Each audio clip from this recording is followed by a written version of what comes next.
What's up, amazing people? Joshua August here. Super good to see you. I know I haven't been posting a whole lot, but welcome all you new subscribers. Thank you so much. Whoop, whoop. Make sure you hit the bell so you don't miss any videos or any posts like that.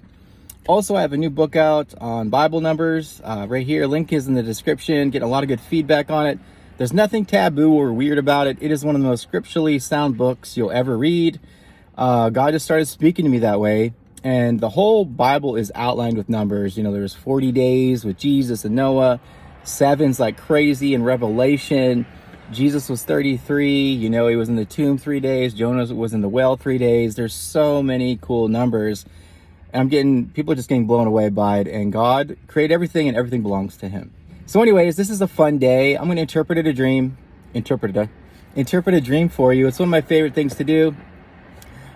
Please don't send them to me though. I can't encompass that right now. You can write them in the comments, and you awesome viewers, I might comment on it, and people can try to break it down, but it is one of my favorite things to do, and it is a mark of a true prophet of God. You know, Joseph and Daniel were amazing at interpreting dreams, and I get them mixed up sometime, but I believe, it was Daniel.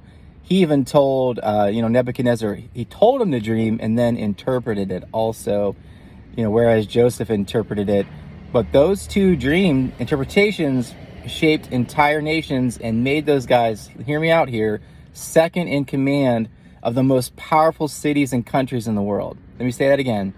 Dream interpretations put God's people to influence two of the most carnal, secular, and influential and biggest kingdoms of their time, Egypt and Babylon.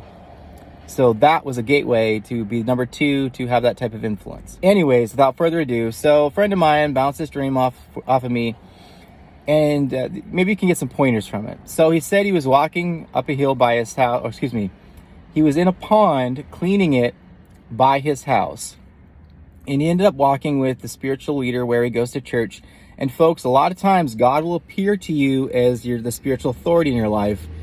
I worked for a ministry once upon a time, and I would occasionally have dreams of the leader, but in the dreams he always represented the Lord, and the Lord will come and same with numbers. He has so many ways he communicates, and dreams is a really big one of them, because this is off and your spirit never sleeps, and it's just a direct way it can communicate to you.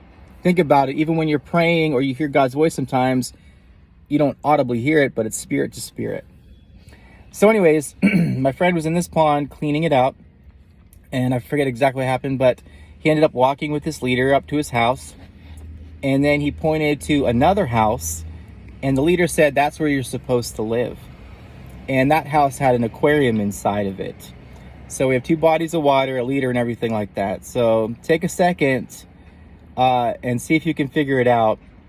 Okay, so this person had this dream a while ago, but I knew right away that the pond and the aquarium represented ministries, because he also worked for a ministry in doing technical things, and he helped the water flow, and it was evangelism ministry. That's why it was in a pond, fishers of men. And God's so brilliant and cool. He also said he used to have a pond when he was a child. See, God knows all of that. Your parents constantly talk to you, and depending on which child you are, they deal with you differently, and they do sweet things according to what? Your personality. If you have a tomboy girl, you probably won't get her a whole lot of Barbies. You'll get her a football. Okay, whatever. So, and currently his house is went through some bad weather, whatever, and they're getting some restorations and things done. And but God's doing something really cool, because through that trial, God is promoting him to the house he always wanted to have. But that leader represented God. So leaders often represent God, because it's a what? It's a voice you trust and follow. What? And the reason there was an aquarium in his house is because he's going to have his own ministry. What? Evangelism. And guess what else? He works for an evangelist. So that's why they're the bodies of water, the much better house. And the brilliance of it is, going through this, is sometimes often God will use setbacks. Well, this all ties together. Sweet Alaska. God will often use setbacks to launch you forward. Even Joseph, prison, Potiphar's house, getting thrown into slavery, that looks like setbacks. Daniel being sold into captivity, being treated like, a lower class Hebrew citizen. Those were setbacks. And this person, some bad hurricane weather hit their house. Setbacks, or those types of things, or illnesses, or those types of things.